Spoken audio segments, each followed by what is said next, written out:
kita mau mulai karena udah jam 2:08. Ini yang biasanya memperingatkan tidak hadir di sini, gak apa-apa, kita berdoa ya. Tuhan, aku bersyukur bahwa Engkau Allah yang baik. Dan hari ini Tuhan buka jalan supaya live TikTok ini bisa diadakan. Nah, aku bersyukur Tuhan bahwa semua yang Kau jadikan itu baik. Setiap masa, setiap musim dalam hidup kami itu dapat dijadikan baik oleh Engkau ya Tuhan, yang berkuasa, pemilik dunia ini, yang berdaulat dalam hidup kami. Itu sebabnya Tuhan, dari pembacaan renungan firman hari ini, kami minta Roh Kudus-Mu untuk senantiasa memberikan kami pengertian, hikmat, menuntun kami, sehingga kami tidak hanya melihat ini sebagai sebuah peristiwa, tapi kami bisa mengenal Allah, kami bisa mengenal sesama kami manusia, dan kami bisa mengenal apa yang menjadi isi hati Tuhan, yaitu keselamatan bagi banyak orang. Terima kasih dalam Tuhan Yesus. Amin. Shalom semua teman-teman, ada Pak Midian juga. Saya nggak bisa sapa satu-satu ya. Shalom semua. Ya, tadi ada Pastor AWK. Baik, kita mau baca dari Keluaran 11 ayat yang pertama sampai ayat yang ke-10. Berfirmanlah Tuhan kepada Musa, aku akan mendatangkan satu tulah lagi atas Firaun dan atas Mesir. Sesudah itu ia akan membiarkan kamu pergi dari sini. Apabila ia membiarkan kamu pergi, ia akan benar-benar mengusir kamu dari sini. Baiklah, katakan kepada bangsa itu supaya setiap laki-laki meminta barang-barang emas dan perak kepada tetangganya, dan setiap perempuan kepada tetangganya pula. Lalu Tuhan membuat orang Mesir bermurah hati terhadap bangsa itu. Lagi pula Musa adalah seorang yang sangat terpandang di tanah Mesir, di mata pegawai-pegawai Firaun dan di mata rakyat. Berkatalah Musa, beginilah firman Tuhan. Pada waktu tengah malam, aku akan berjalan dari tengah-tengah Mesir. Maka tiap-tiap anak sulung di tanah Mesir akan mati. Dari anak sulung Firaun yang duduk di tatahnya sampai kepada anak sulung budak perempuan yang menghadapi batu kilangan, juga segala anak sulung hewan. Dan seruan yang hebat akan terjadi di seluruh tanah Mesir, seperti yang belum pernah terjadi dan seperti yang tidak akan ada lagi. Tetapi kepada siapa juga dari seorang Israel, seekor anjing pun tidak akan berani menggonggong, baik kepada manusia maupun kepada binatang, supaya kamu mengetahui bahwa Tuhan membuat perbedaan antara orang Mesir dan orang Israel. Dan semua pegawaimu ini akan datang kepadaku dan sujud kepadaku serta berkata, keluarlah, engkau dan seluruh rakyat yang mengikut engkau. Sesudah itu aku akan keluar. Lalu Musa meninggalkan Firaun dengan marah yang menyala-nyala. Berfirman Tuhan kepada Musa, Firaun tidak akan mendengarkan kamu, supaya mujizat-mujizat yang kubuat bertambah banyak di tanah Mesir. Musa dan Harun telah melakukan segala mujizat ini di depan Firaun, tetapi Tuhan mengeraskan hati Firaun sehingga tidak membiarkan orang Israel pergi dari negerinya. Ini cuma 10 ayat, tapi kita mau baca pelan-pelan ya. Oke, jadi dari ayat pertama seperti yang sebelum-sebelumnya, bicara tentang 10 tulah, selalu diawali dari perkataan Allah yang disampaikan kepada Musa. Kenapa saya nggak mau henti-hentinya mengatakan hal ini? Ya, supaya kita akhirnya belajar bahwa Musa dapat bertindak, Musa dapat menyampaikan pesan karena terlebih dahulu mendengarkan firman Tuhan. Jadi firman Tuhan itu datang kepada Musa dan akhirnya Musa yang meneruskan, menyampaikannya kepada Firaun semua yang Allah katakan. Pertanyaannya adalah seperti yang kemarin saya tanya. Kita aja melihat Musa ketika Musa mendapatkan firman Tuhan, lalu Musa menyampaikannya kepada Firaun. Kelihatannya kayak singkat ya. Ya, itu pentingnya kita untuk merenungkan firman Tuhan pelan-pelan. Tapi sekarang saya tanya, ketika kita tahu kita lagi baca firman Tuhan, kita tahu perkataan Tuhan adalah kebenaran, ya kan? Kita langsung lakukan nggak? Atau kita pilih-pilih dulu? Ini firmannya terlalu keras Tuhan, nggak bisa saya. Saya orangnya lemah lembut, jadi saya pasti akan maunya ayat-ayat firman Tuhan yang lemah lembut aja. Kalau misalnya ini ayat-ayat ini yang sangkal diri pikul salib, saya nggak mau Tuhan. Loh, sedangkan kita belajar bahwa karena Allah adalah kebenaran, maka firman-Nya, perkataannya adalah kebenaran.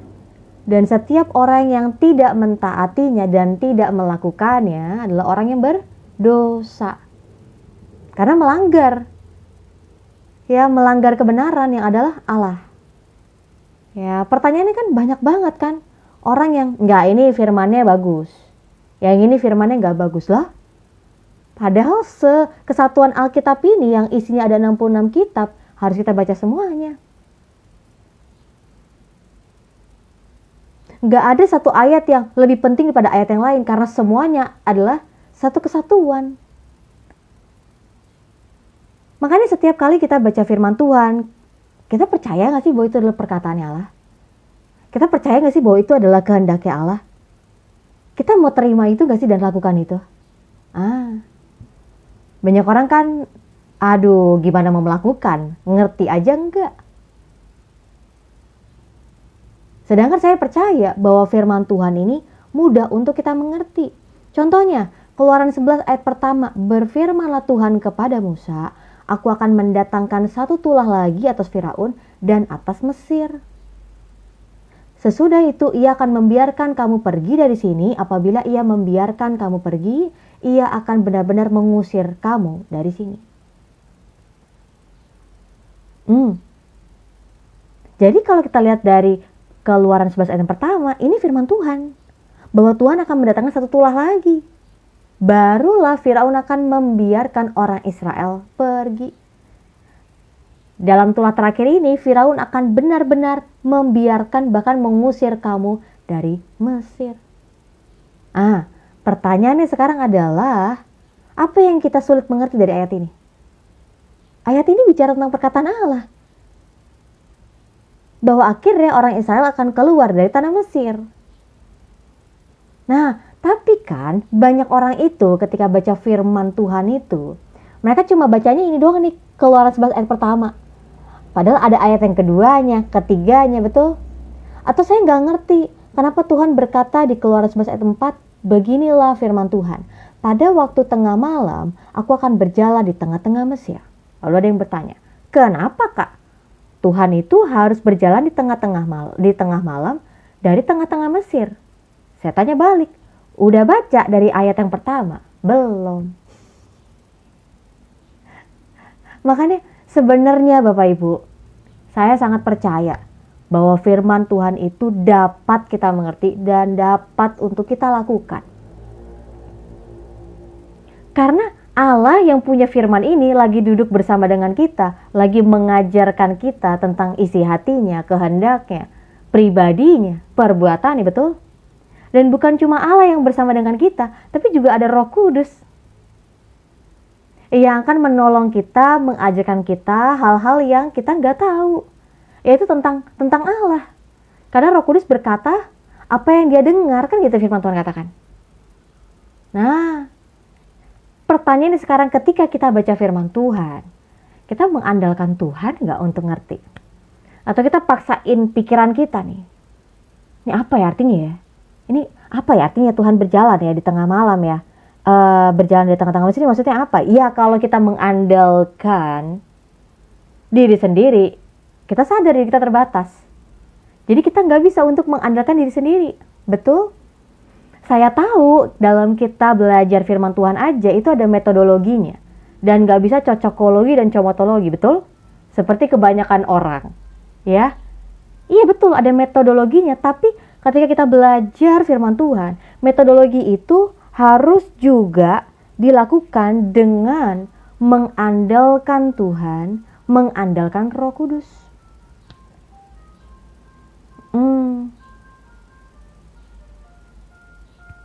Ya, jadi kalau misalnya ada nih Bapak Ibu, saya mau ajarin kok baca Alkitab sih Kak. Loh iya, banyak orang baca Alkitabnya masih keliru. Bukan Alkitabnya yang keliru, cara membaca kita yang keliru gitu ya. Ya, oke. saya baca nih dari yang ayat pertama itu contohnya ya Bapak Ibu. Kenapa? Karena saya lebih melihat kebutuhannya. Ada banyak orang yang mau baca Alkitab, tapi mereka nggak tahu cara baca Alkitab itu gimana. Contoh. Banyak orang itu suka baca koran. Tapi kebanyakan bacanya apa? Kalau dulu ya lowongan kerja aja kan gitu. Tapi kan fungsi dari koran itu nggak cuma lowongan kerjanya toh. Betul? Ada dari halaman pertamanya adalah halaman utamanya ya kan. Lalu ada dibilangnya kolom-kolom kecilnya ya kan, ada info pentingnya, ada berita kematian kan dulu masih ada nggak sih yang baca koran? Nah, yang saya perhatikan banyak orang ketika juga baca buku langsung baca ke bab pertama atau enggak langsung baca ke bab terakhir, betul? Supaya tahu endingnya happy atau enggak gitu kan. Tapi banyak orang lupakan untuk melihat kata penulis, pendahuluan, dan daftar isi. Kenapa? Itu semuanya sebenarnya gambaran besar buku itu gitu. Sama halnya ketika kita baca firman Tuhan. Banyak orang ketika baca firman, baca doang kan. Loh, bukan baca doang. Kita membaca dengan satu kerinduan untuk mengenal Allah. Kita membaca firman Tuhan untuk kita mengenal kebenaran. Kita membaca firman Tuhan dengan kesadaran bahwa kita manusia terbatas dan berdosa. Makanya kita perlu berhati-hati ketika membaca, ketika merenungkan, kita perlu mengandalkan Tuhan. Kita perlu bergantung sama Roh Kudus, kan gitu. Nah, kenapa saya perlu ajarin ini Bapak Ibu? Supaya Bapak Ibu akhirnya nanti ke depan bisa belajar sendiri baca Alkitab, bisa akhirnya tahu metode yang tepat seperti apa, dan akhirnya bisa menemukan firman Tuhan, kebenaran, sukacita dalam firman Tuhan.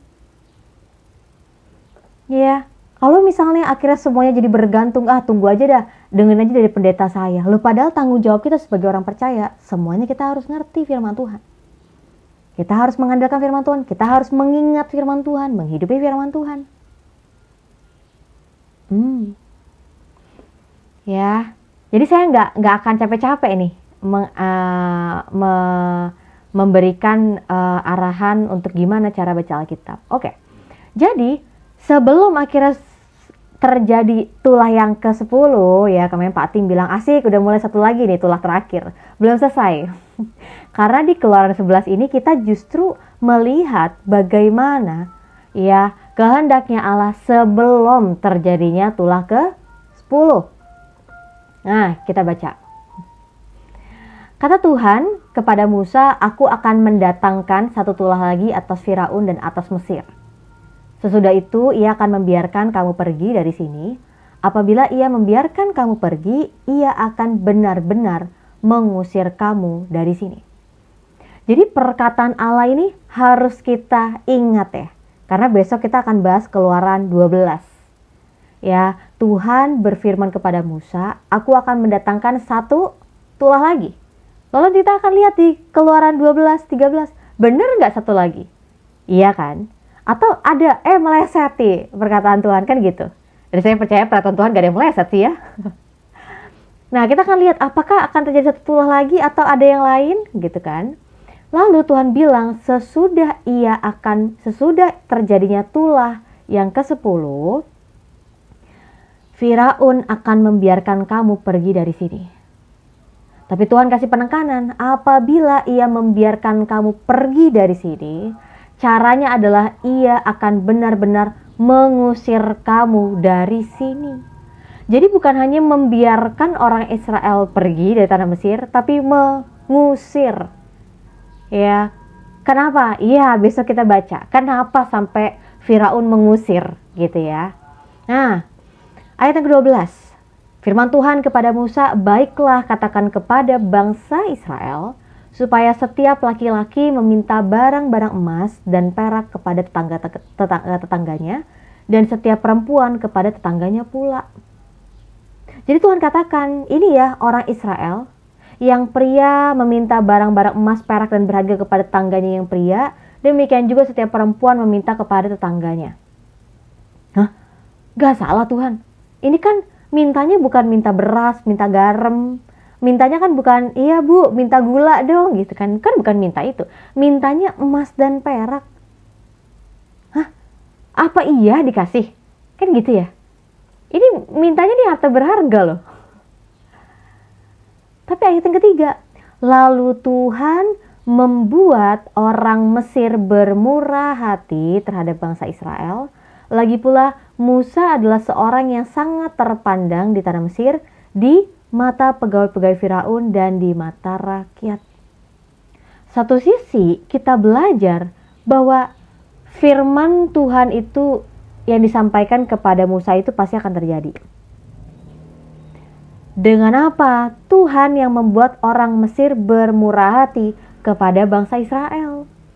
Sehingga ketika bangsa Israel meminta emas dan perak, harta yang berharga itu kepada orang Mesir, mereka akan bermurah hati memberikannya. Dan besok kita akan bahas itu ya di Keluaran 12 lebih singkat, lebih detail lagi.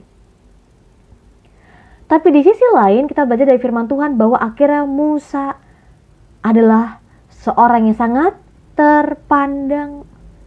Beda banget sama ketika kita melihat ya responnya orang Mesir dan orang Israel ketika Musa dan Harun pertama kali datang ke tanah Mesir untuk menjadi penyambung lidah Allah.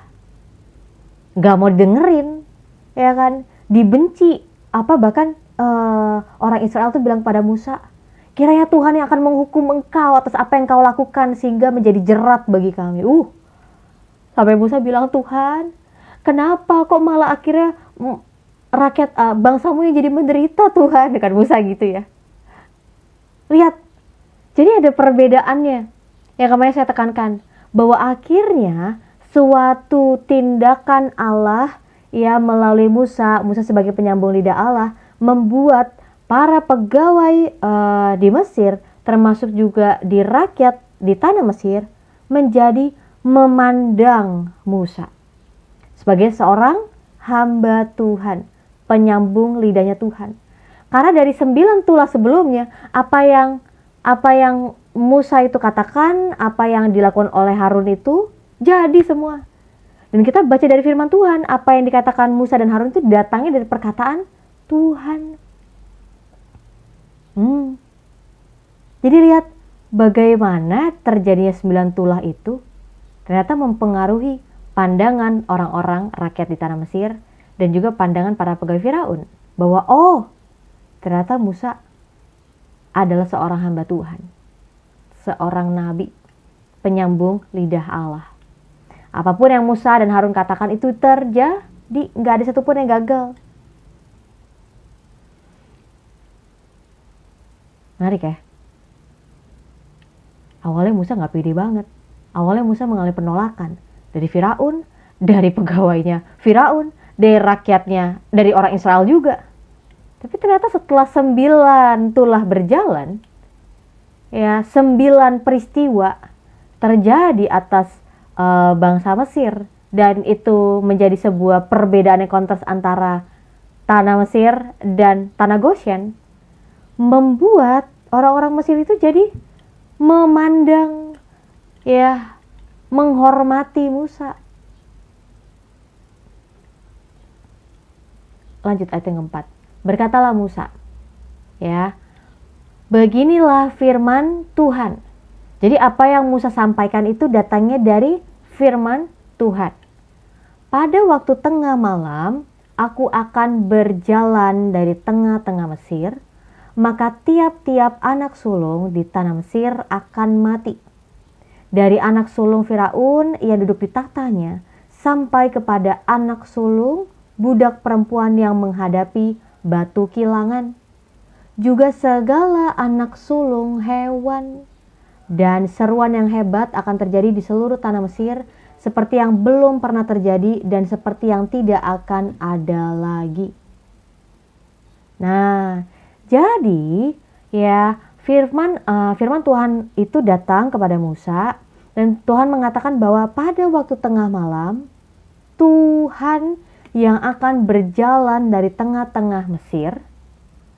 Terus ngefeknya apa Tuhan berjalan di tengah-tengah Mesir? Tiap-tiap anak sulung di tanah Mesir akan mati. Jadi peristiwa Tuhan yang berjalan di tengah-tengah Mesir itu akan mempengaruhi setiap orang yang ada di tanah Mesir, yaitu bangsa Mesir. Apa yang terjadi? setiap anak sulung di tanah Mesir akan mati. Mau itu anak sulung Firaun ya, yang sangat dihormati, yang sangat dijaga ya kan, yang hidup dalam berkelimpahan, sampai kepada anak sulung budak perempuan yang menghadapi batu hilangan. Bahkan bukan cuma manusianya aja, tapi juga anak sulung hewan mati. Lalu apa yang terjadi setelah semua anak sulung di tanah Mesir mati? Bahkan juga anak sulung hewan mati, segala anak sulung hewan mati. Apa yang terjadi? Ayat yang ke-6. Dan seruan yang hebat. Kenapa? Karena semua anak sulung itu mati. Dan itu hanya terjadi kepada bangsa Mesir. Nah, firman Tuhan mencatat bahwa seruan yang hebat itu terjadi di tanah Mesir seperti yang belum pernah terjadi dan yang tidak akan ada lagi. Yang artinya apa? Ya, kemarin saya tekankan bahwa kita akhirnya mengenal Allah yang kita sembah, Allah Abraham, Ishak dan Yakub adalah Allah yang menjadi pencipta, penguasa, pemilik langit dan bumi. Yang juga berdaulat atas sejarah manusia. Maksudnya, yang Allah katakan seperti yang belum pernah terjadi dan seperti yang tidak akan ada lagi. Loh, ini Tuhan tahu dari mana kalau itu belum pernah terjadi dan tidak akan terjadi lagi? Karena dari ayat ini dan dari ayat firman Tuhan yang lainnya, kita mengenal Allah yang kita sembah adalah Allah yang terlepas dari yang namanya dimensi ruang dan waktu. Allah itu terlepas dari yang namanya batas atau limitasi waktu dan ruang.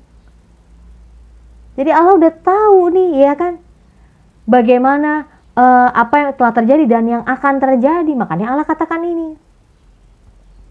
Dan itu membuat kita menarik untuk mengenal Tuhan, bahwa wah, ternyata Allah yang kusembah itu Allah yang tahu segalanya ya.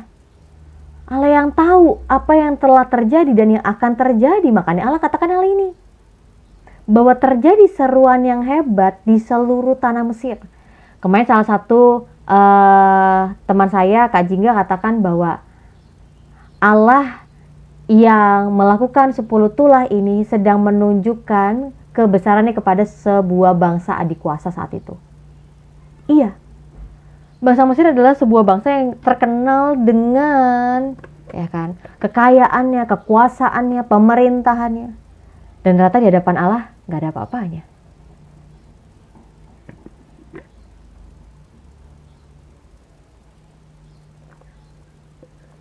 Itu yang akan terjadi oleh bangsa Mesir. Itu yang akan dialami oleh semua orang yang ada di tanah Mesir. Tetapi, ayat yang ke-7. Tetapi kepada siapa juga dari orang Israel, seekor anjing pun tidak akan berani menggonggong, baik kepada manusia maupun kepada binatang, supaya kamu mengetahui bahwa Tuhan membuat perbedaan antara orang Mesir dan orang Israel. Yang artinya apa?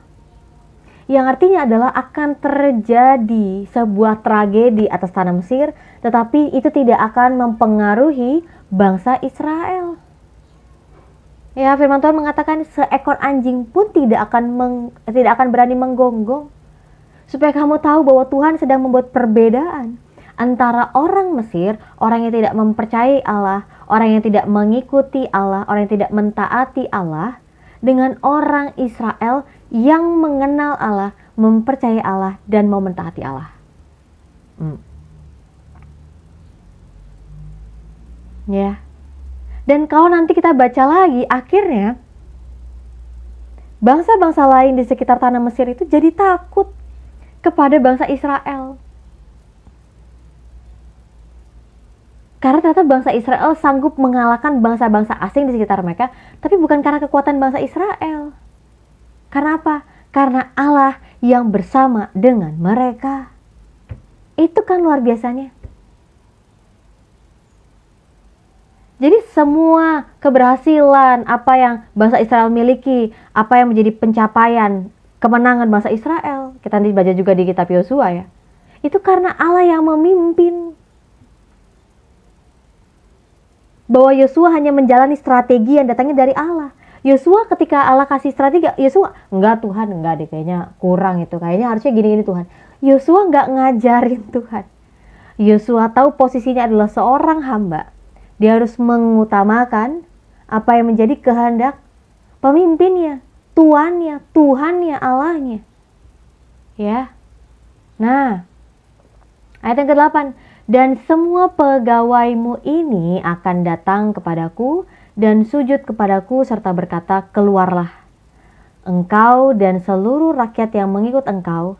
Sesudah itu aku akan keluar. Lalu Musa meninggalkan Firaun dengan marah yang menyala-nyala. Ya, jadi ini ya Musa sampaikan ya ke hadapan Firaun bahwa semua pegawaimu itu akan sujud datang kepadaku. Yang artinya apa? Minta tolong untuk segera pergi meninggalkan tanah Mesir. Kenapa? Karena 9 tulah telah terjadi dan 10 tulah itu menjadi benar-benar penutup yang sangat menggoncangkan. Karena bicara anak sulung. Besok saya bahas kenapa sih anak sulung itu begitu menggoncangkan. Apa sih makna dari kematian anak sulung? Dan kenapa anak sulung tuh harus terakhir? Kenapa anak sulung gak di awal aja kan gitu? Ternyata ada maknanya. Ya.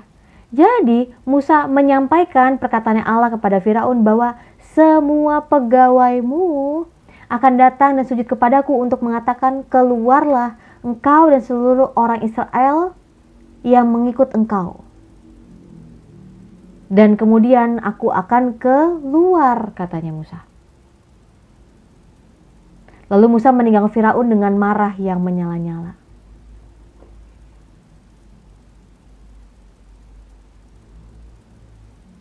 Pertanyaan adalah, kenapa ya Musa meninggalkan Firaun dengan marah yang menyala-nyala? Ini adalah sebuah hal yang sangat berbeda dari yang tulah ke-9 kemarin. Kalau tulah yang ke-9 kemarin, Musa mengatakan, aku tidak akan melihat mukamu lagi gitu ya. Musa udah benar-benar tegas kepada Firaun. Iya, enggak bisa yang menjadi perkataan Allah itu harus dikurangkan gitu ya, atau ditambahi. Semua yang Allah perintahkan akan saya katakan gitu ya, dan itu akan terjadi. Ya, tetapi Firaun tetap mengeraskan hatinya, sehingga Musa juga, ya udah, kamu akan menerima konsekuensi dari kekerasan hatimu. Ayat yang ke-9. Berfirmanlah Tuhan kepada Musa, Firaun tidak akan mendengarkan kamu, supaya mujizat-mujizat yang kubuat bertambah banyak di tanah Mesir.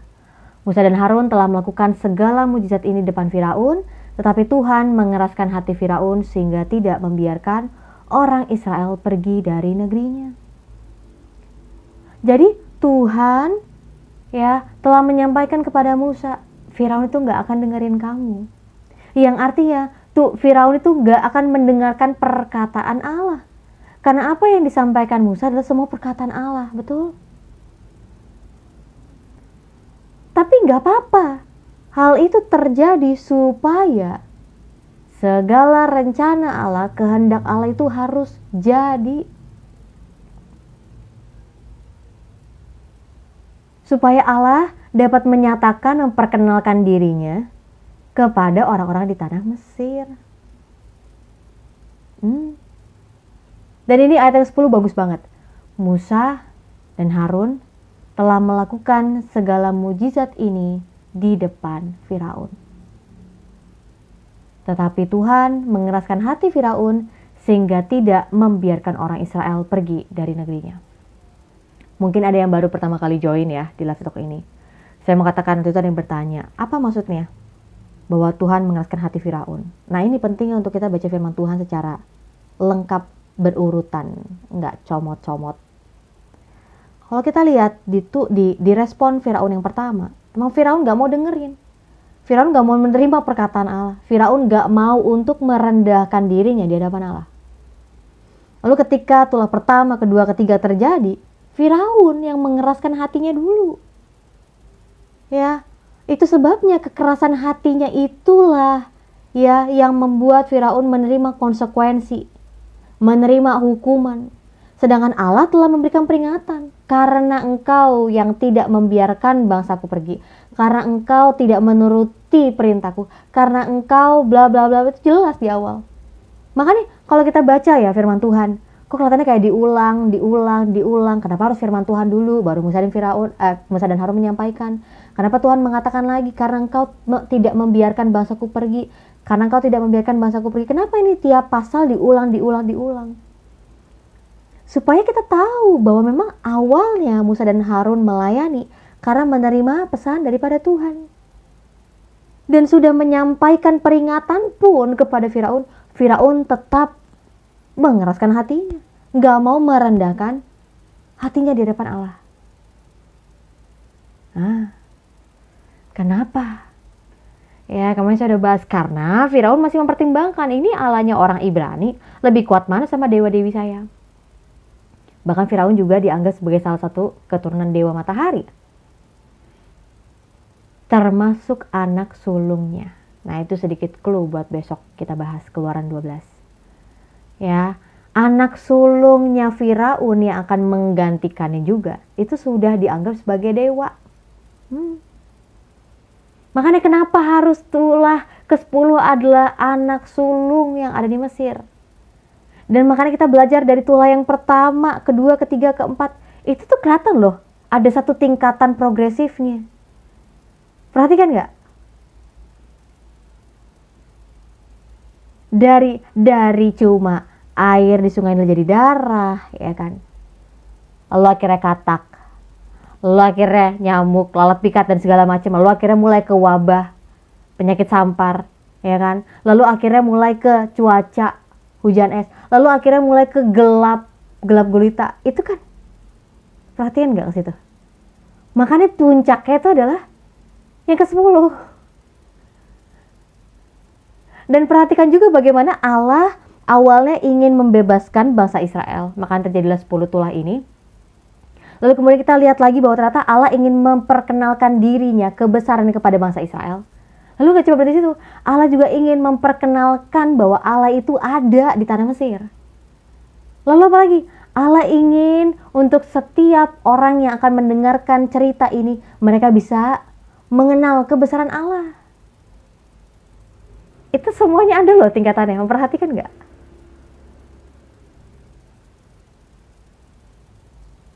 Nah, jadi luar biasa ya Allah kita. Makanya saya juga ketika merenungkan ini tuh saya, keren banget Tuhan. Saya gak pernah bayangin bahwa 10 tulah ini semua terjadi untuk arahnya tuh manusia tuh jadi, semua orang yang menyaksikan 10 tulah itu jadi punya rasa takut dan hormat akan Allah. Menyadari bahwa dirinya cuma manusia, ciptaan. Dan memerlukan Allah yang bukan hanya dalam daerah teritorial seperti dewa-dewi mereka. Dan ada di musim-musim tertentu, iya kan? Kalau dewa-dewi yang di bagian tanah kan agrikultur itu ya ada musim-musimnya kan? Ada waktu-waktunya kan? Lalu ya udah kalau dewa-dewi yang di agrikultur ya udah di bagian tanah aja. Yang di sungai ini berbeda. Yang bagian matahari beda. Ini beda-beda. Nah, akhirnya kita melihat loh, kok Allah terbatas? Kok Allah terbatas? Ada yang namanya ruang dan waktu, terbatas dimensi ruang dan waktu. Itu bukan Allah yang kita sembah. Allah yang kita sembah tidak terbatas ruang dan waktu, terpisah. Makanya tadi saya katakan Allah bisa berbicara kepada Musa untuk disampaikan kepada Firaun, dikatakan dan seruan yang hebat, Keluaran 11 ayat 6, dan seruan yang hebat akan terjadi di seluruh tanah Mesir seperti yang belum pernah terjadi dan seperti yang tidak akan ada lagi. Ini tahu dari mana? Allah bisa berbicara ini, gimana bisa? Allah tahu tentang yang dulu dan yang akan terjadi. Karena Allah, ya Allah Abraham, Ishak dan Yakub, dan Allah yang kita sembah, pencipta langit dan bumi, adalah Allah yang tidak terbatas, terlepas dari dimensi ruang dan waktu manusia. Sedangkan kita manusia terbatas dalam dimensi ruang dan waktu. Makanya kita gak sabaran, kita buru-buru, ada deadline. Tuhan, ini gimana masa depan saya bingung, jadi 5 tahun lagi saya harus seperti apa. Tapi karena Allah, ya terlepas dari yang namanya dimensi ruang dan waktu, Allah tahu semuanya. Nah, dari hal itu apa yang bisa kita pelajari dari renungan hari ini? Ketika kita menyadari bahwa Allah kita tidak terbatas dalam dimensi ruang dan waktu. Yang pertama, kita bisa mengandalkan Dia kapanpun. Ya, saya mau tekankan hal ini. Kita bisa mengandalkan Allah yang tidak terbatas ini kapanpun, dimanapun, dalam segala keadaan apapun. Yang artinya, hari ini saya ada di Pulau Jawa, ya mungkin berapa jam lagi saya ada di Pulau Papua. Allah itu tetap ada bersama dengan saya. Saya berdoa, saya menyembah Dia. Allah tahu, Allah mengenal saya, Allah mendengar setiap apa yang saya berikan, saya sampaikan. Yang kedua, karena Allah tidak terbatas, apa yang bisa kita pelajari? Bahwa kita bisa berserah. Saya mau katakan, kita bisa berserah bukan menyerah. Apa itu bedanya? Kalau menyerah ya udah, kalah Tuhan. Enggak. Kita berserah. Yang artinya kita secara sadar mau, karena tahu kita terbatas, kita perlu pribadi yang tidak terbatas itu. Kita mau berserah karena kita terbatas. Nah, berserah ini akhirnya menuntun kita untuk mengandalkan Tuhan. Tuhan, aku gak tahu masa depan aku. Aku bisa berencana sih. Bagi beberapa orang manusia bisa berencana, tapi uang yang menentukan. Saya mau katakan salah. Saya bisa berencana, tapi Tuhan yang menentukan. Mazmur katakan Tuhan yang menentukan langkah orang yang hidupnya berkenan di hadapan Tuhan. Yang artinya kita sebagai manusia emang gak bisa jamin hidup kita. Kita gak bisa untuk memikirkan 10 tahun lagi kita harus gimana, perharinya gimana, Tuhan nanti 10 tahun lagi cukup ya, gak bisa Bapak Ibu. Otak kita yang sekepel tangan kok ya berusaha untuk melakukan sesuatu yang kita gak bisa lakukan. Gak bisa. Makanya menariknya gini, sepinter-pinternya orang, secerdas-cerdasnya orang dalam berstrategi, pasti selalu menemukan bahwa kenyataan itu di luar dugaannya. Pengkhotbah udah katakan itu. Apa? Pengkhotbah mengajarkan kita ya untuk menyadari bahwa kita emang gak pernah tahu masa depan. Kita bisa berencana, tapi kejadian acak, peristiwa tidak terduga itu memang akan terjadi dalam hidup kita. Untuk apa? Untuk kita merendahkan hati di hadapan Tuhan. Kita gak bisa sombong, kita cuma ciptaan, sombong apa sih di hadapan Tuhan? Tapi kan lebih banyak manusia yang merasa, enggak, saya adalah Tuhan saya sendiri. Saya yang memegang hidup saya yang berkuasa atas hidup saya. Ini hidup saya. Emang Tuhan bisa apa? Kan gitu ya. Karena orang tidak mengenal Allah, karena orang tidak mengenal firman-Nya, maka beberapa orang hidupnya tidak sesuai dengan kehendak Tuhan. Makanya kalau kita lihat ada orang-orang yang hidupnya tidak sesuai kehendak Tuhan, bukannya kita menjatuhkan mereka, bukan kita merendahkan mereka. Kita justru kasihan. Kenapa? Karena kita belajar firman Tuhan itu ada untuk menolong kita supaya kita bisa mengenal kebenaran dan hidup dalam kebenaran.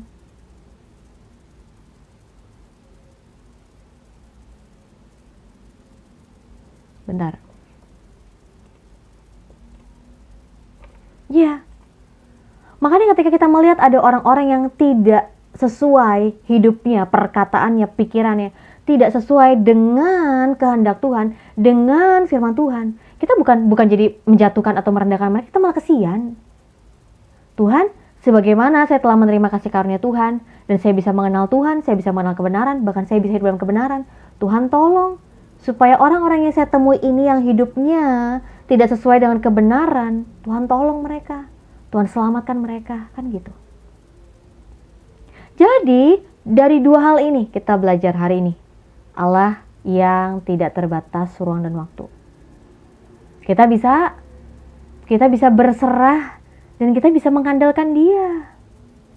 Kita emang gak bisa paksain kok semuanya harus sesuai dengan rencana kita, gak akan siap-siap kecewa. Dan memang kehidupan semuanya seperti itu. Akan ada yang namanya peristiwa tidak terduga. Pengkhotbah juga bilang tidak ada barang atau sesuatu yang baru di bawah kolong matahari. Betul. Itu udah ada sebelumnya. Cuma hilang aja kan gitu. Terus ada lagi, ya kan? Saya bacain dulu dari atas, dari bawah ya. Apa nih bedanya Kak? Berserah ya, bukan pasrah. Dari 10 tulah, Tuhan menunjukkan ke muda dan ke orang Israel karya penebusannya. Betul. Itu kemarin kita bahas di Keluaran 10 ya. Untuk anak cucunya orang Israel itu mereka bisa mendapatkan bukan hanya kenangan ya, tapi memori sejarah. Ini loh yang Allah lakukan. Ya, makanya ketika kita baca Mazmur, kita juga baca dalam Perjanjian Baru, kenapa sih harus diulang lagi?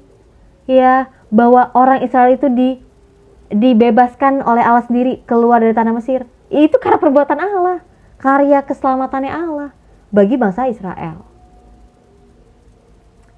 Ya, benar, itu seringkali manusia menggambarkan Allah sebagai dimensi kita. Contohnya, gimana? Maksudnya wanna be yours?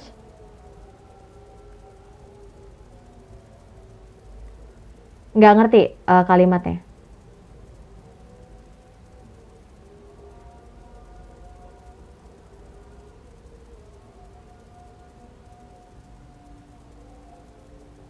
Oh ya, shalom semua. Ini ada yang baru ya. Username-nya nggak enak ya. Kemarin saya ngomong soalnya malam-malam. Oh, kayaknya agak putus-putus gak sih? Malam-malam saya ngomong sama teman saya, nyebutin itu, saya bilang, ih, hamba Tuhan ngomong gitu. Loh, saya nggak ada maksud, kan teman saya ngomong, saya ngomong sebutan itu, saya bilang gitu. Ini ada Masehi. Halo, Masehi. Ada Nox juga. Oh,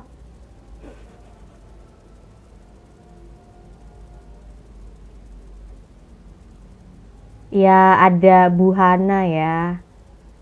Salam kenal, shalom.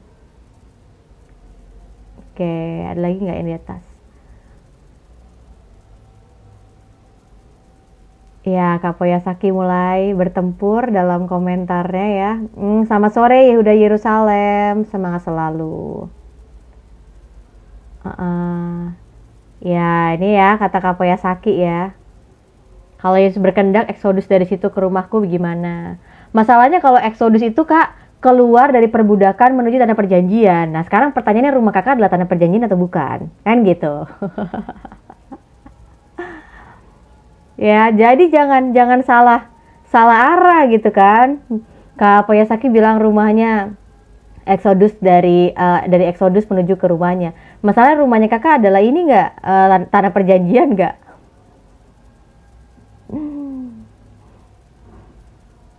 Ya, Kak bedanya berserah sama pasrah apa? Nah, bedanya berserah dan pasrah apa nih? Bagus. Saya tanya teman-teman semuanya, apa ya bedanya pasrah dan berserah? Apakah itu adalah dua hal yang berbeda atau itu sama? Kayaknya orang-orang ngomong sama deh. Apa ya? Apa ya? Oke, sekarang saya tanya balik. Kalau berserah itu biasanya dipakai dalam situasi apa? Kalau pasrah itu biasanya dipakai dalam situasi apa? Nah, keterkaitan sama emosinya di balik berserah dan pasrah itu apa? Nah, ini saya baca ya. Pasrah nggak ada pengharapan. Berserah ada harapan. Thank you, Kak Bagus. Pak Ting, pasrah tidak ada usaha, berserah ada usaha. Oh, baik. Beda tulisan yang pasti. Pasrah itu bentuk keputusan. Berserah apa tuh, Pak Midian?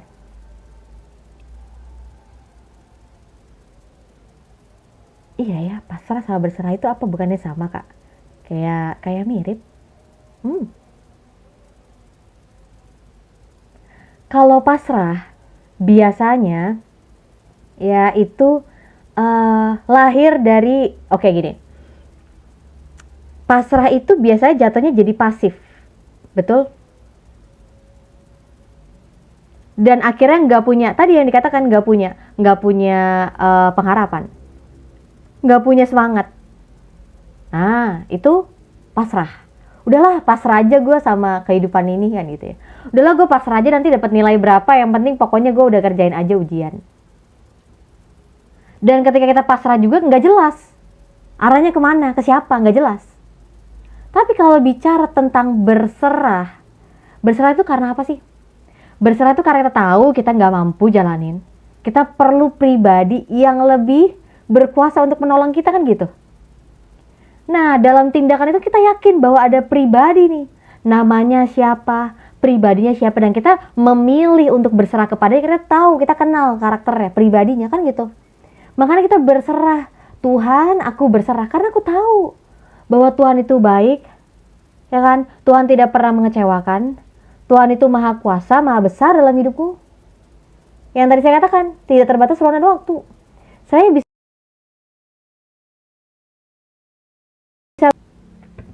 Saya bisa berserah dan mengandalkan Tuhan dalam hidup saya. Putus-putus sih. Mohon maaf.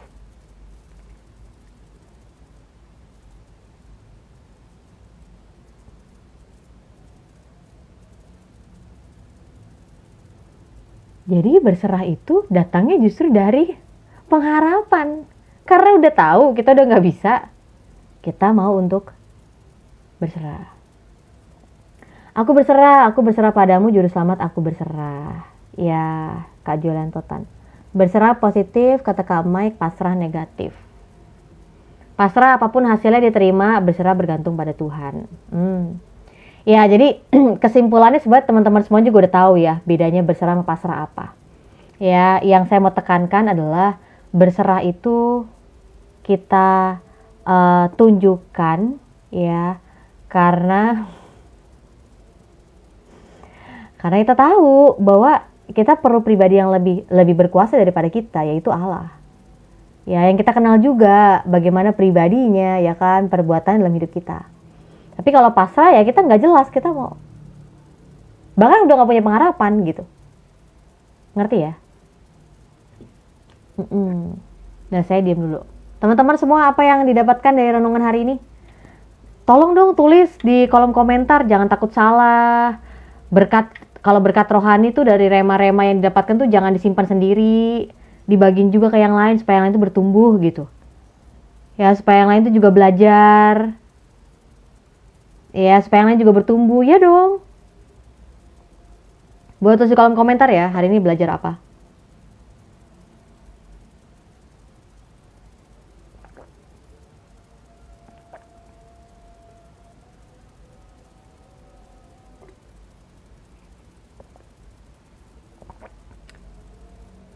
Mazmur 37 ayat 5. Apa tuh?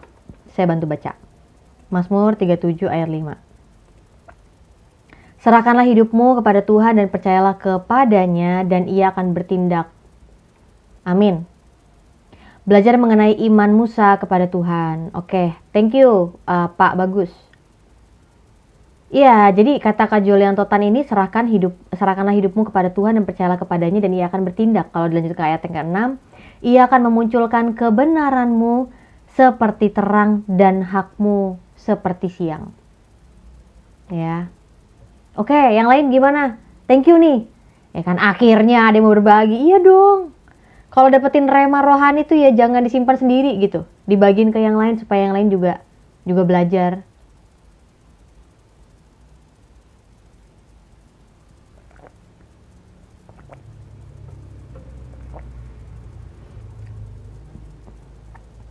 Kak, apakah pertumbuhan jasmani itu nggak terlalu penting kayak olahraga Kak dalam teologi?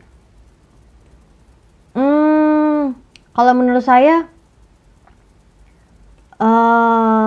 banyak orang itu harus tahu titik balance-nya, ya kan? Contohnya gini, saya sebagai hamba Tuhan, saya mendalami teologi, ya. Tapi kan saya nggak bisa cuma jadi berkat bagi jemaat doang. Saya juga harus jadi berkat bagi keluarga saya. Balance-nya ada dong, kan gitu. Dan gak cuma saya juga sehat secara rohani, saya juga harus sehat secara jasmani dong, kan gitu. Kenapa emang wannabe harus bicara tentang ini? Mau ngajakin olahraga atau gimana? Penting, kalau nggak fit gimana mau belajar? Betul. Makanya saya mengatur supaya bisa dapat istirahat yang cukup, karena itu membantu mensupport tubuh saya, yang akan saya gunakan untuk pelayanan. Ya, makanya saya juga perhatikan ini loh, keseimbangan ini loh. Weh, Kak, emang Kakak yin and yang gitu kan? Loh enggak. Firman Tuhan ini, oke. Kalau misalnya kita juga mau belajar ya, firman Tuhan itu juga banyak kok ngajarin kita tentang kesehatan jasmani. Ya, masalahnya kita pernah dalemin sampai ke situ nggak?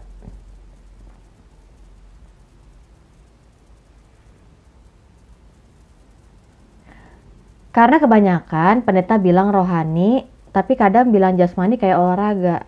Maksudnya Kak?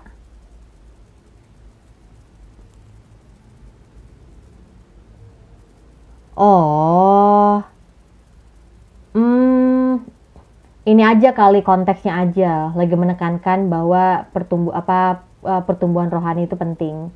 Kesehatan rohani itu penting karena konteksnya emang banyak orang kan cuma fokusnya ke jasmani tok, rohaninya enggak. Jadi dia kasih lagi menekankan pertumbuhan rohani, kesehatan rohani. Karena kalau jasmani ya tiap-tiap orang kan punya, ngerti ya? Punya standarnya masing-masing kan.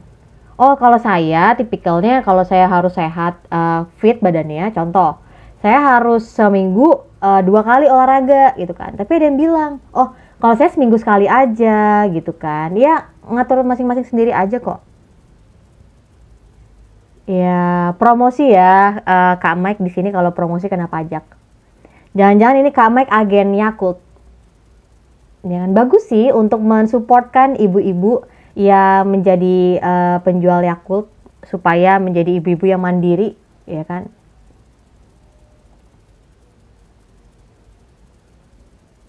Iya. Shalom Kak Queen. Kak Queen kayaknya ganti nama ya? Atau ini akun yang berbeda? Saya kenal Kak Queen dari Komal sebelah. Kak Queen ini dahsyat loh. Dia kalau subuh-subuh dia udah memasak buat suaminya. Masaknya juga luar biasa. Sehat-sehat Kak. God bless you. Ya. Kok tahu sambil goes sambil jualan saya? Betul Kak. Itu tuh sehat loh. Makanya pakai sepeda kan. Itu sama sekali loh. Yakult itu mendorong untuk ibu-ibu itu pakai sepeda supaya dapetin manfaat sehatnya. Bukan karena kurang dana, bukan. Jangan salah. Oh iya, shalom Ibu Hana. Salam kenal. Salam kenal Bapak Ibu semua yang baru pertama kali join. Orang yang mengasihi diri sendiri, konteksnya dong. Konteksnya. Banyak orang bilang mengasihi diri sendiri itu konteksnya adalah berarti hidupnya apa? Fokusnya untuk kemuliaan sendiri. Tapi kalau saya mau katakan mengasihi, ketika kita mengasihi Allah, ketika kita menerima kasihnya Allah, kita akhirnya bisa loh untuk mengasihi diri sendiri. Tapi kan ternyata mengasihi diri sendiri dari konteksnya firman Tuhan dengan dari yang dunia ajarkan berbeda. Kalau dia bilang kalau mengasihi diri sendiri ya, lo lakukanlah apa yang lo mau. Lo firman Tuhan mengatakan, mengajar kita, kalau kita sayang sama diri kita akan memilih kebenaran. Hidup dalam kebenaran, hidup dalam takut akan Tuhan. Kenapa? Karena buahnya baik. Iya kan? Pengertian, pengetahuan, itu akan menuntun kita apa? Mengenal Tuhan. Yang akhirnya dampaknya kita dapetin sendiri kok.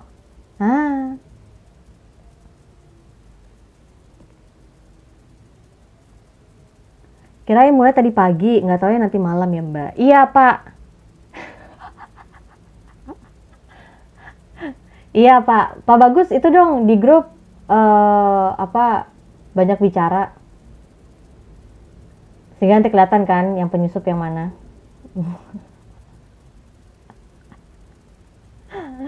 Iya nantilah saya atur waktunya biar ada kewajiban masing-masing ya. Untuk gantian baca ayat dan berdoa. Jadi kelihatan nih, mana yang udah terima Yesus sama mana yang belum terima Yesus.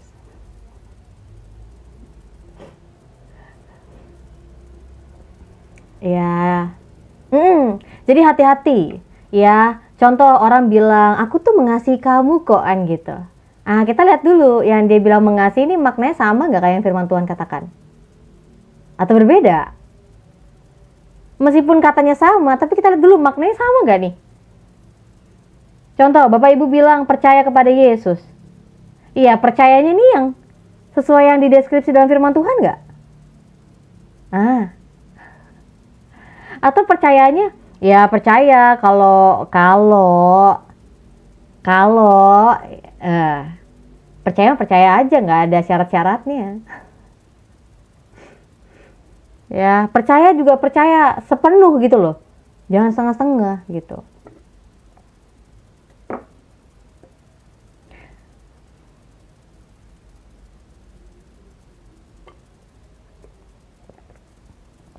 Enggak kok, biasa aja. Intinya adalah sebenarnya kita tahu bahwa hidup sehat itu penting. Kenapa? Buat apa kita kalau hanya pinter teologi, tapi kalau kita nggak punya tubuh yang sehat? Makanya saya atur banget supaya tubuh saya tetap sehat. Ya, supaya saya tetap fit juga. Kenapa? Maksud saya, karena saya kerinduan saya malah Tuhan, saya pengen untuk melayani Tuhan, mengasihi Tuhan sampai saya udah jadi nenek-nenek gitu ya. Yang artinya Tuhan saya pengen ketemu sama jiwa-jiwa lebih banyak lagi. Yang artinya saya udah berpikir yang lebih panjang lagi. Gimana ya pelayanan ini ya dalam harapan saya bisa berdampak panjang. Nah, tapi kan BTW ya rencana Tuhan baik lagi ya, kehendak Tuhan bagaimana? Ya, mengasihi bukan cuma di mulut tapi memberikan seutuhnya diri ini untuk untuk Tuhan. Typo ya, Kak Mike ya.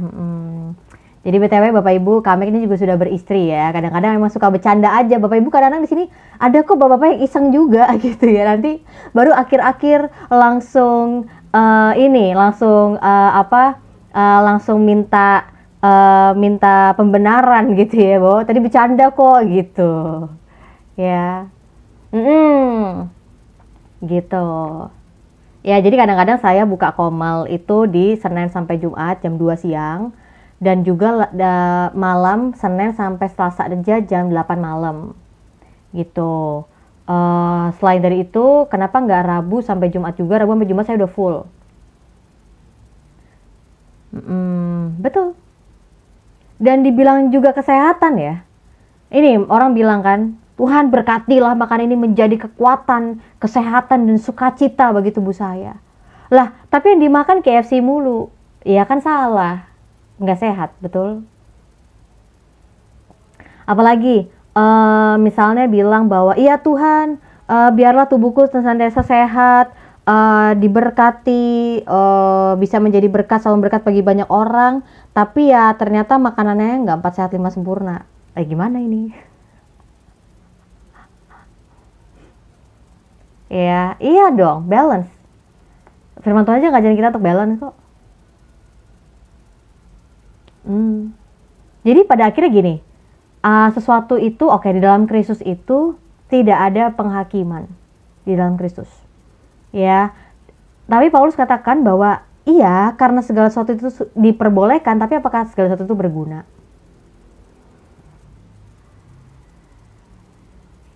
Kan tidak. Harus mengasihi diri sendiri dulu. Bagaimana mau mengasihi orang lain kalau diri sendiri nggak? Betul. Nah, orang tuh salah paham itu tuh ketika baca ayat itu tuh. Kan, kasihlah Tuhan Allahmu dan kasihlah sesamamu seperti dirimu sendiri.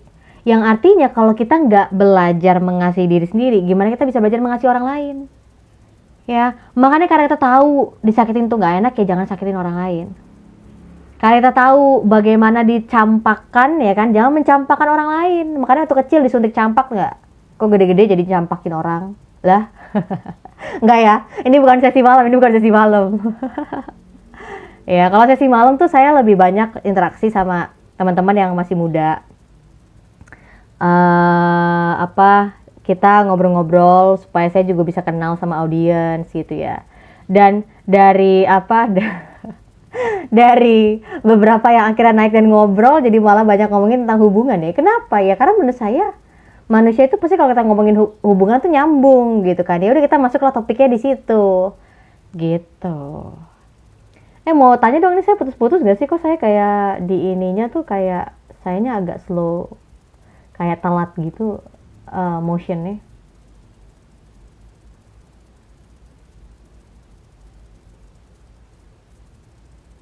Suaranya putus-putus gak? Karena mencoba ya, ini pakai provider baru. Meskipun Tuhan the only provider sih. Lancar, aman, oh ya puji Tuhan.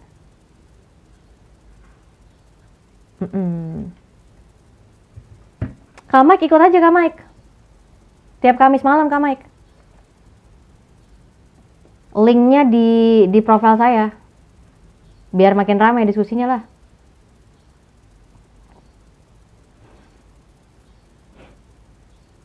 Jadi di grup Bible Study itu, pendalaman Alkitab itu memang saya tidak sarankan untuk petobat baru.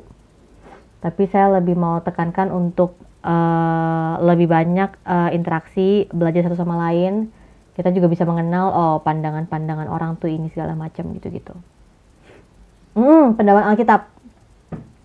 Tapi memang kalau untuk petobat-petobat baru menurut saya jangan, karena kan kayaknya ini udah masuk ke makanan keras ya. Gitu.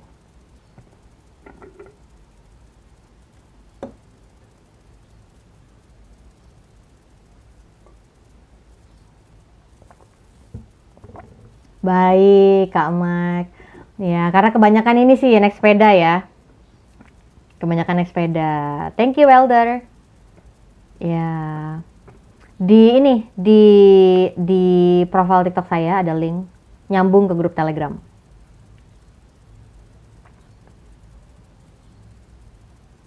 Nah, terus yang saya mau mention juga,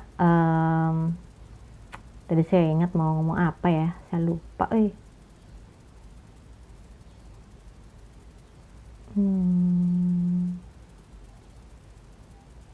Alhamdulillah saya lupa. Makanan keras salah makan bisa bahaya ya. Iya. Makanan keras itu kalau kita makannya juga buru-buru kan keselak gitu ya.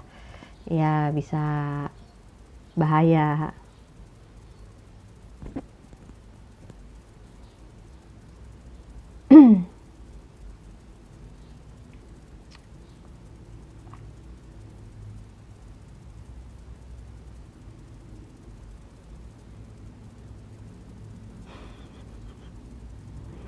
Bahagia itu apa ya Pak Bagus ya?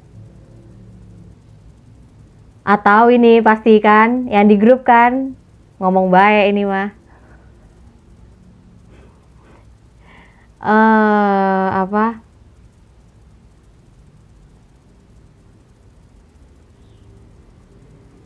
Jadi kalau menurut saya kalau misalnya mau join masuk ke grup. Kenapa? Gini. Kemarin kan ada yang nanya ya teman saya ada yang nanya, Kak kenapa kalau Bible Study nggak lewat TikTok aja? Saya mau katakan gini, kalau lewat TikTok doang ya dan mengharapkan saya cuma kasih satu arah doang itu nggak tepat. Kalau pengajaran khotbah ya udah, tapi kan ini saya pengen bikinnya komunitas, saya perlu komunikasi dua arah. Yang kedua, saya bukan hanya mau untuk kasih ilmu aja, saya juga pengen belajar dari Bapak Ibu semua. Makanya saya minta untuk dua arah. Gitu. Kenapa? Karena Kak Julianto, enggak juga sih Kak, di grup juga kadang-kadang ada penyusup. Makanya kita lihatlah gimana nanti jalannya. Ya mungkin kan ada banyak orang yang mau belajar Alkitab juga ya, nggak salah. Nah, tapi saya mau tekankan kalau bicara tentang ini ya, komunikasi. Saya tuh lebih percayanya sebuah makna itu dapat tersampaikan dengan tepat dan jelas kalau kita itu punya yang namanya bukan hanya sekedar interaksi, tapi juga hubungan, punya keterlibatan, yang artinya kita masuk dalam satu komunitas memang, gitu. Jadi saya juga bukan saya cuma mau kasih ilmu doang. Kalau mau kasih ilmu doang, Bapak Ibu bisa cari di Google lebih banyak, ya kan? Introduction untuk kitab Kejadian, ya kan? Lalu poin-poin apa yang bisa pelajarin dari kitab Kejadian, dari YouTube juga ada khotbah-khotbah tentang kitab Kejadian kan banyak. Nah, yang saya mau untuk bagikan dalam komunitas ini adalah sebuah kesatuan kita nih loh sebagai satu tubuh Kristus. Makanya beda denominasi nggak jadi masalah. Fokus kita kan mau belajar firman. Karena kita semuanya percaya sama firman Tuhan kan gitu. Nah, jadi saya melihat juga supaya kita juga sebagai orang percaya, kita tuh punya persekutuan. Kita punya yang namanya keterlibatan satu sama lain, kita belajar satu sama lain. Jadi kalau misalnya ada Bapak Ibu yang mau bergabung, bisa join di profil saya ada link khusus ke Telegram. Kenapa harus Telegram? Kenapa nggak ke WhatsApp? Ya supaya lebih interaktif aja. Kalau di WhatsApp udah kebanyakan ya grupnya ya. Nah, lalu akhirnya saya melihat juga ada kesempatan bisa akhirnya kenal sama teman-teman lain dengan latar belakang yang berbeda. Jadi teman-teman bukan cuma belajar dari saya, belajar dari yang lain juga. Ada yang gembala, ada yang pendeta, apalagi ada yang dosen, ada yang jemaat awam, ada lagi yang suka mainnya TikTok kan gitu. Tapi tanda pengertian benar bisa heretik, di situ makanan kerasnya. Ya, nah orang kan kadang-kadang kalau di TikTok ini ya, dia lewat 2 menit, didengerin 2 menit tok, dia langsung menghakimi dari kalimat terakhirnya kan gitu. Makanya saya lebih suka kita masuk aja dalam Zoom itu dan kita ngobrol sama-sama diskusi. Dan kita belajar dari firman Tuhan. Ya, terbentuk pondasi sama-sama. Betul dong. Karena gini loh, udah begitu banyak informasi yang ada di TikTok, Bapak Ibu, tentang firman Tuhan. Kita bersyukur atas hal itu. Tapi yang saya sayangkan adalah bagaimana semua informasi ini kita lihat sebagai satu kesatuan yang sistematis. Nggak tabrak-tabrakan, kan gitu. Jadi saya nggak mau untuk kasih pengetahuan ya Bapak Ibu. Saya lebih pengen mengajarkan yang namanya metodenya, prinsipnya. Sehingga ketika Bapak Ibu akhirnya mulai melayani jemaat, mulai membagikan kebenaran, karena tahu caranya, metodenya, Bapak Ibu bisa akhirnya mandiri. Begitu. Dan kalau nanti akhirnya dari orang-orang yang belajar dari Bible Study ini, akhirnya mereka buka Bible Study sendiri, pendalaman ayat sendiri, monggo. Silakan. Fully support. Supaya lebih banyak orang-orang yang mau belajar. Ya, sebelah mana nih? Sebelah kiri atau sebelah kanan?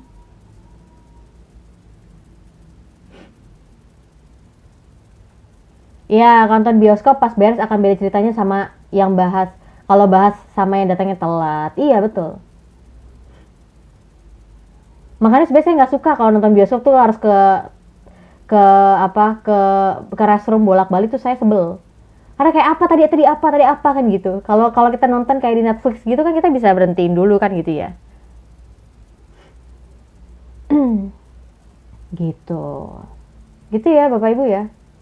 Ini saya rasa juga ada yang join di Lasitalk ini tapi pakai username lain, udah ada di grup. Dan akhirnya kita menemukan dampak dari kita mengerti, menerima firman Tuhan itu apa. Ya, karena saya nggak mau akhirnya cuma bahas pengetahuan. Hasilnya apa nih buat kita? Itu aja sih. Apalagi ya? Nggak ada sih. Ada yang mau kasih kesaksian yang kaitannya dengan topik hari ini? Tentang Allah yang tidak terbatas? Ada?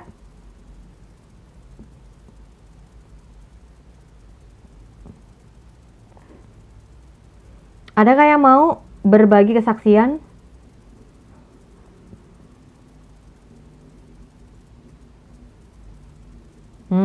Ditanya kesaksian, diem semua. Saya nggak punya kesaksian apapun.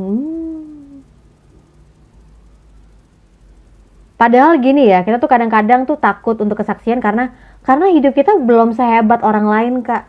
Karena kayaknya caranya Tuhan bekerja dalam hidup kita kayak peristiwa yang sangat sederhana, Kak.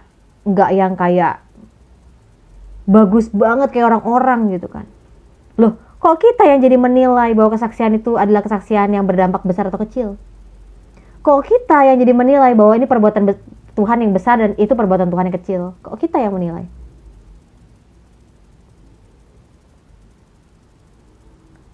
Oke, Kak Queen. Thank you. Iya, God bless you. Ada nggak yang mau kasih kesaksian? Masa sih nggak ada perbuatan Tuhan dalam hidup kita yang dinyatakan? Masa sih hari ini atau minggu ini nggak ada satu pembelajaran tentang pengenalan akan Allah dalam hidup kita? Parah nih, parah. Aduh.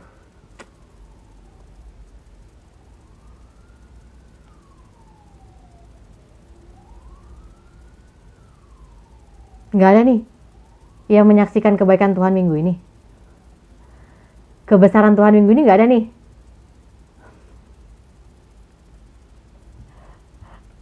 Ya udah, Saya jambak aja. Ada dong. Tuh. Ada nggak tuh?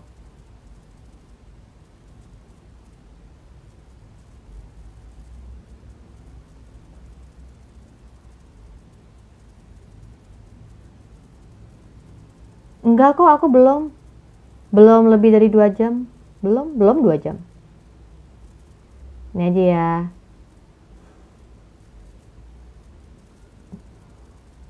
Naik kak. Nih, tadi malam udah mengaku dosa. Ketiduran. Naik gak nih dia?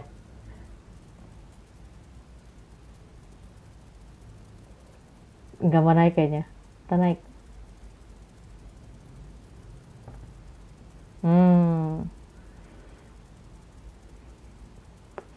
Nggak mau naik sih. Udah gue invite. Ya sudah. Jadi nggak ada nih yang masuk kesaksian. Aduh, pada kesaksian itu penting loh.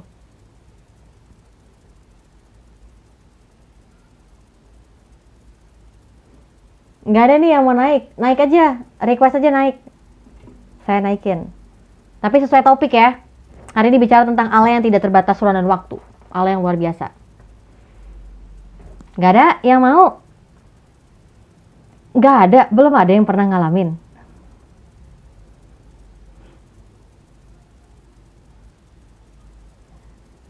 Kemarin saya sudah melepaskan yang seharusnya dilepas. Oke. Apa tuh Kak Mike? Kak Mike ini susah juga nih dijambak, orang private juga. Bunda Masehi. Oh. Iya, perlu kenalan dulu lah ya. Perlu kenalan dulu kita. Oke, jadi Bapak Ibu semua, perkenalkan saya Kamiko Stella. Saya adalah hamba Tuhan full time dan saya adalah penginjil. Saya pakai komal saya ini untuk fokusnya adalah kesatuan dan pertumbuhan tubuh Kristus. Jadi dalam komal ini nggak bahas lintas denom dan lintas agama. Tapi kadang-kadang ada kelolosan gitu ya. Kelolosan gitu kan. Kadang-kadang ya teman-teman saya yang apologet, kadang-kadang kebablasan gitu kan. Ya tapi konteksnya kita lagi baca firman, kita lagi bahas firman. Lalu ditanya, dijawab deh gitu ya. Nah, terus Tuhan tidak ciptakan iblis loh. Mana ayatnya Tuhan ciptakan iblis? Nggak ada. Nggak ada loh Tuhan ciptakan iblis, tahu dari mana? Nggak ada itu. Belum baca Alkitab ya? Belum baca Alkitab ya? Ya inilah contohnya ya Bapak Ibu. Untuk kita tuh ketika mendengar kebenaran, kita cek lagi kepada firman Tuhan. Saya selalu katakan kepada orang-orang yang saya bimbing ya, bahwa yuk kita belajar firman Tuhan. Kita fokus untuk kepada dasar-dasar firman Tuhan. Karena itu akan mempengaruhi dasar hidup kita. Biarin orang bilang mah Alkitab ini, Alkitab mah ini segala macam, biarin, itu kan pendapat mereka. Tapi kita harus mendalami dulu firman Tuhan, mempelajari dulu firman Tuhan. Makanya orang-orang yang cocokologi dan comotologi itu bagi kita orang-orang yang belajar secara khusus. Kita cuma diemin aja, kenapa? Karena mereka nggak ngerti apa-apa. Ya, dan ya udah, itu keputusan mereka untuk berpendapat seperti itu. Tapi yang kita percayakan tidak. Yang kita pelajari tidak seperti itu. Dan menariknya ya Bapak Ibu, saya melihat ada begitu banyak orang-orang yang semakin banyaknya ya gelar yang dia miliki, wah dia semakin rendah hati dan semakin mau belajar. Yang artinya dia nggak gampang berasumsi. Nah itu juga membuat saya nggak boleh juga termakan asumsi. Ya, kalau memang akhirnya saya yakin, saya katakan saya yakin, saya tahu. Kalau saya katakan saya belum mengerti, saya belum mengerti. Ya, belajar firman Tuhan buat apa nih? Nah ini, di sekolah minggu, ada yang pernah dengar? Kita belajar Alkitab, kita belajar firman Tuhan buat apa ya? Banyak orang belajar firman Tuhan untuk apa? Saya untungnya apa? Saya dapat apa? Kelimpahan kah? Kekayaan? Apakah itu tujuan kita terutama belajar firman Tuhan?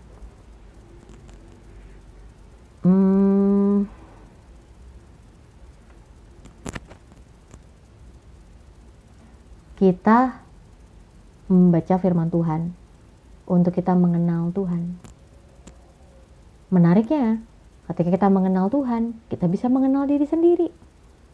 Ketika kita mengenal diri sendiri, kita bisa mengenal sesama kita. Keuntungannya baca firman Tuhan banyak. Mau dari sisi mana? Jasmani rohani ada. Dan bukan cuma jasmani sekedar material. Intelektual kita juga diperbarui. Hidup kita diperbarui. Kerohanian kita bertumbuh. Makanya kalau Alkitab bicara tentang orang yang sukses adalah orang yang apa sih? Yang tahu visi Tuhan dalam hidupnya dan melakukan kehendak Tuhan. Jadi bicara tentang kesuksesan, kalau dunia ajarkan sukses itu adalah bicara tentang seberapa banyak kayanya kamu. Alkitab bukan bicara gitu. Alkitab justru mengajarkan kita bahwa uang, kekayaan material itu hanya sebagian kecil dari pemberian Tuhan. Dan kita sadar bahwa diri kita hanya pengelola, bukan pemilik.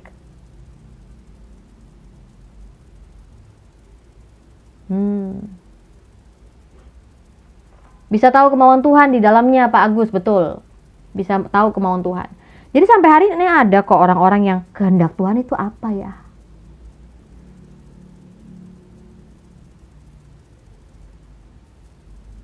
Saya tanya balik, udah baca Alkitab belum? Enggak, pengen tahu cepetnya aja. Enggak. Kita enggak bisa untuk mengenal Allah tuh cuma setengah-setengah.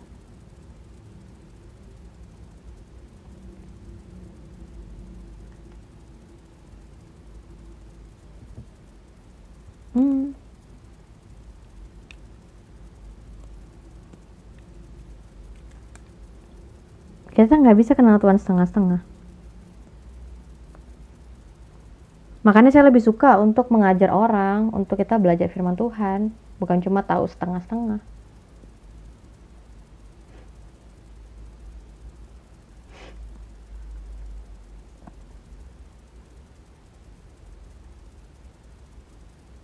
Ya, jadi itu nanti saya juga akan bahas sih di Bible Study.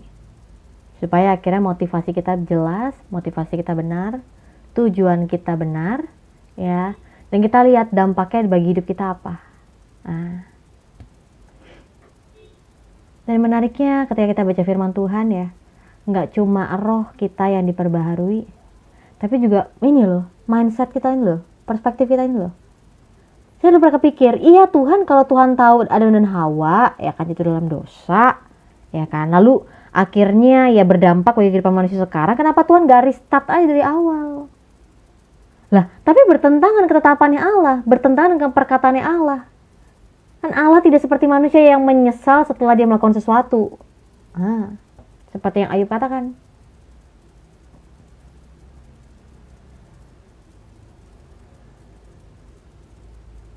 Gitu. Itu aja sih buat hari ini, Bapak Ibu, teman-teman semuanya. Gak ada yang mau kasih kesaksian.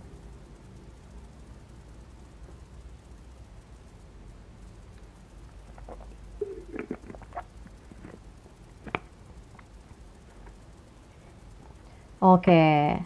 Iya, nah ini bagus nih lagunya. Baca kitab suci, doa tiap hari kalau mau tumbuh. Lagu dari sekolah minggu ya, yang sekolah minggu. Yang gak sekolah minggu gak tahu. Tapi gimana? Beberapa orang kan akhirnya cuma melihat baca kitab suci doa aja, baca kitab suci doa aja. Tapi kalau sekarang kita ngertinya bahwa kita untuk bisa melakukan rutinitas, bukan rutinitas ya, kerinduan untuk baca Alkitab dan berdoa, itu kan semua terpancar dari kasih, dari hubungan sama Tuhan. Kita mau kenal Tuhan, baca Alkitab. Kita mau dekat dengannya, kita berhubungan dengannya, berkomunikasi, berdoa. Dan doa itu juga nggak cuma doa di dalam kamar yang kita ambil waktu duduk tenang. Karena dalam pemahaman kita doa adalah sebuah komunikasi kepada Tuhan, kita bisa lakukan di mana aja. Tapi juga kita perlu memperhatikan ya, doa pribadi dengan doa komunal itu berbeda. Halo Kak Ai, shalom. Ya, saya nggak enak nih dipanggil guru ya kalau di komal ini atau komal-komal yang lain. Padahal saya bukan guru. Ya, ya,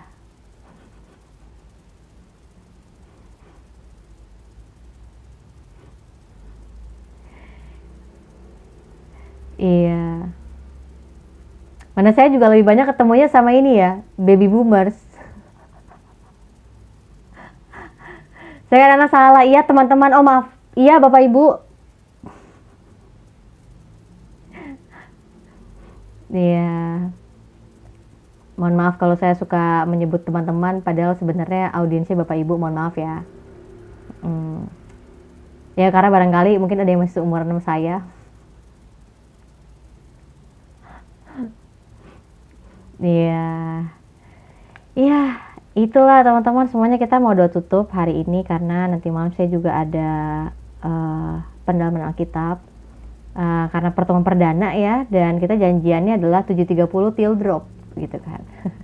Mohon maaf saya tulisnya 7.30 ya. Saya harusnya tulisnya 7.30 PM ya. Ya, nantilah saya perbaikin. Mohon maaf. Bukan teman-teman tapi musuh. Waduh, jangan dong. Ya, jadi kita mau doa tutup untuk hari ini. Renungan firman Tuhan, kita belajar bahwa Allah kita tidak terbatas ruang dan waktu. Dan itu membuat kita mau untuk berserah dan mengandalkan Dia. Kita berdoa ya. Tuhan, aku sungguh bersyukur dari Keluaran 11 kami banyak belajar bahwa Allah kami yang kami sembah, Allah Abraham, Ishak dan Yakub, Allah yang pencipta dan penguasa langit dan bumi, Allah yang terlepas dari dimensi ruang dan waktu. Kami sebagai manusia terbatas, tapi Allah kami tidak terbatas. Kami sebagai manusia, kami bisa lupa apa yang kami katakan, tapi Allah kami tidak melupakan apa yang telah dikatakannya. Dan Allah dengan setia akan menggenapi setiap firman-Nya. Kalau kami aja masih harus terburu-buru, kami ada deadline, kami ada keharusan melakukan ini dan itu. Tapi kalau kami mengenal hari ini Allah yang tidak terbatas, Allah yang tidak pernah terburu-buru, Allah yang tahu apa yang akan terjadi dan yang telah terjadi, yang terjadi di masa lalu. Terus Bapak Tuhan, kami perlu Engkau, pribadi yang tidak terbatas, yang luar biasa. Kami mau berserah dan mengandalkan Engkau saja dalam hidup kami karena kami ini terbatas dan berdosa. Aku bersyukur, biar Engkau dipermuliakan dalam kehidupan kami ya Tuhan. Biar setiap koma ini diadakan juga, setiap pemberitaan firman Tuhan dapat menyentuh tantangan hati yang ada. Tuhan, aku percaya bahwa firman-Mu ini akan menuntun pada kebenaran, menuntun pada keselamatan. Sehingga setiap orang-orang yang lagi mencari keselamatan, setiap orang-orang yang sadar bahwa dirinya berdosa dan terbatas, mereka bisa mendapatkan kabar baik bahwa Yesus telah menyelamatkan mereka, Yesus telah berkorban bagi mereka. Sehingga mereka beroleh pengampunan dan belas kasihan Tuhan. Terima kasih dalam Tuhan Yesus. Amin. Thank you semua Bapak Ibu. Enggak sampai jam 4. Hari ini sampai setengah 4 aja. Ya, thank you Kak Mike, Kak Ai, Kak Jong Un. Namanya Kak Jong aja ya. Pak Ting, Kak Masehi, Pak Bagus, dan siapa tadi, ada Kak Sulivin ya? Ada Kak Sulivin, ada siapa lagi di atas? Ada tadi ya, ada Bu Hana, siapa lagi? Ada Raden Waiters.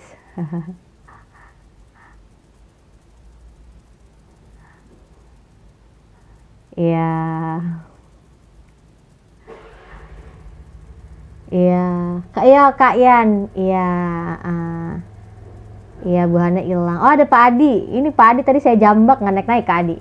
Ya udahlah, mungkin lagi jaringan kesulitan. Udahan mengatur persiapan untuk nanti malam.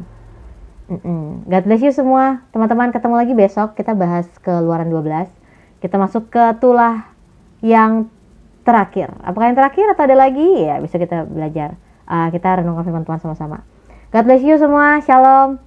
Bye-bye.